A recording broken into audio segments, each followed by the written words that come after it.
ఆరోగ్యం ఎలా ఉంది ఇవన్నీ అంటే కారణాలు ఏంటని అంటుండే మన వాళ్ళు ప్రేమతోటి నా భుజాలు లాగేశారు. సో నాకు లాస్ట్ 2-3 ఇయర్స్లో ఏమైందంటే ఎలక్షన్ ముందు నుంచి కూడా 1 ఇయర్ ముందు నుంచి కూడా తిరగటం వల్ల ఒకటి కరోనా టైంలో నాకు ఈ కరోనా రావడం, ఒకటి ఈ లంగ్ ఇన్ఫెక్షన్ పోలేదు, అలా ఉండిపోయింది అదొకటి. తర్వాత ఈ దుమ్ము ధూళిలో తిరగటం వల్ల అది లోపల ఒక ఈ సైనస్ ప్రాంతాల్లో చాలా కరుడుగా హార్డ్ అయిపోయింది, ఆ డస్ట్ బాల్ అయిపోయింది. అందుకని ఇక్కడ వాచిపోయేది, నాకు అర్థమైంది కదా చాలా కాలం. ఆ తర్వాత ఇంకా ఒక సైడ్ ఒక రోజు సడన్గా ఈ ఎడ్జ్ మన ఏమంటుందని ఎక్స్టెండెడ్ విషన్ కనిపించలేదు ఒకరోజు. సో అందుకని అన్ని ప్రోగ్రామ్స్ మన అంజుబాబు గారి భీమవరంలో ప్రోగ్రామ్ ఉన్నా కానీ క్యాన్సిల్ చేసి హైదరాబాద్ తిరిగి రావడానికి దాదాపు 1 నెల పట్టింది రావడానికి.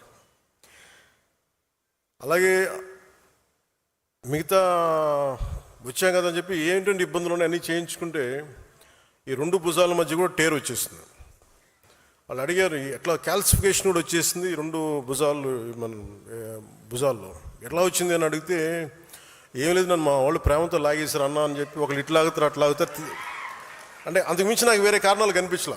ఎందుకంటే ఒకసారి మధ్యలోకి వెళ్తున్నప్పుడు షేక్ హ్యాండ్ ఇస్తే వదలరు కదా, ఆ లాగటంలో ఎంత బలంగా గుంజుతారంటే కండ తెగిపోయేంత. కాదు మీరు ప్రేమగా కండ తెగొట్టిన పర్లేదు, ప్రేమతో తీసుకుంటాను. ఎందుకంటే హీలింగ్ కూడా మీరే చేస్తారు కాబట్టి. సో ఫర్దర్గా అన్నీ బాగానే ఉన్నాయి, కానీ అలాగే చాలా సందర్భాల్లో కొంచెం వేరంటేరు ఉంటుంది కదా, ఇన్ని జీవితంతో బతికిన తర్వాత ఆ స్పైనల్ ఇష్యూస్ ఉన్నాయి, కంప్రెషన్స్ ఉన్నాయి, ఒక 10 to 11 కంప్రెషన్స్ ఉన్నాయి, డిస్కంప్రెషన్స్. కాకపోతే నాకున్న బేసిక్గా నాకు కొంచెం ఈ స్పోర్ట్ ట్రైనింగ్ ఉండటం వల్ల నాకు బాడీ తట్టుకోగలదు. అంటే ఎంత బాధ ఉంది ఎంత పెయిన్ ఉందో నాకే తెలియదు. నా పెయిన్ టాలరెన్స్ చాలా ఎక్కువ. అంటే లోపల తెగిపోయినాగా నాకు అర్థం కాదు, ఏదో ఇబ్బందిగా ఉంది ఇలా అనుకుని వెళ్ళిపోతూ ఉంటాను. తర్వాత టోటల్గా 2.5 inches ఎలా కదులుతున్నావు అంటారు డాక్టర్స్. సో ప్రస్తుతానికి అన్నీ బాగానే ఉన్నాయి. I'll make sure with all your blessings I'll be all right.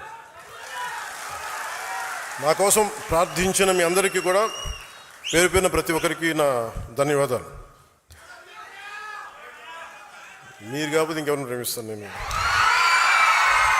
అలాగే దీని తర్వాత అంటే కొంచెం ఒక 4 అంశాల మీద మాట్లాడుతాను. ఒకటి పార్టీ స్ట్రక్చర్ మీద. ఒక పుష్కర కాలం తర్వాత 12 సంవత్సరాలు తర్వాత పార్టీ స్ట్రక్చర్ ఎలా ఉండాలి, ఇది ఇప్పుడు పెట్టుకుంది కాదు.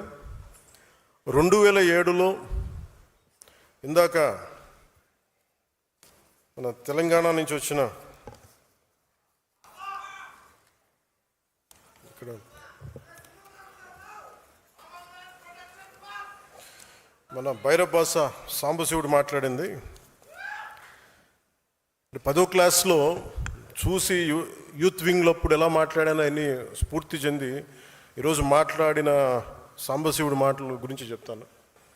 2008లో అప్పుడే రాజకీయ ప్రస్థానంలో చాలా స్పష్టతతోటి ఎలా నడపాలి యూత్ వింగ్ అని చెప్పి ఒక స్ట్రక్చర్ పెట్టుకున్నాం, ఎలా ముందుకు తీసుకెళ్ళాలి ఆ రోజున. ఆ స్ట్రక్చర్ని ఒక 12 సంవత్సరాల తర్వాత దాన్ని రియలైజ్ చేయగలిగే అవకాశం నాకు వచ్చింది.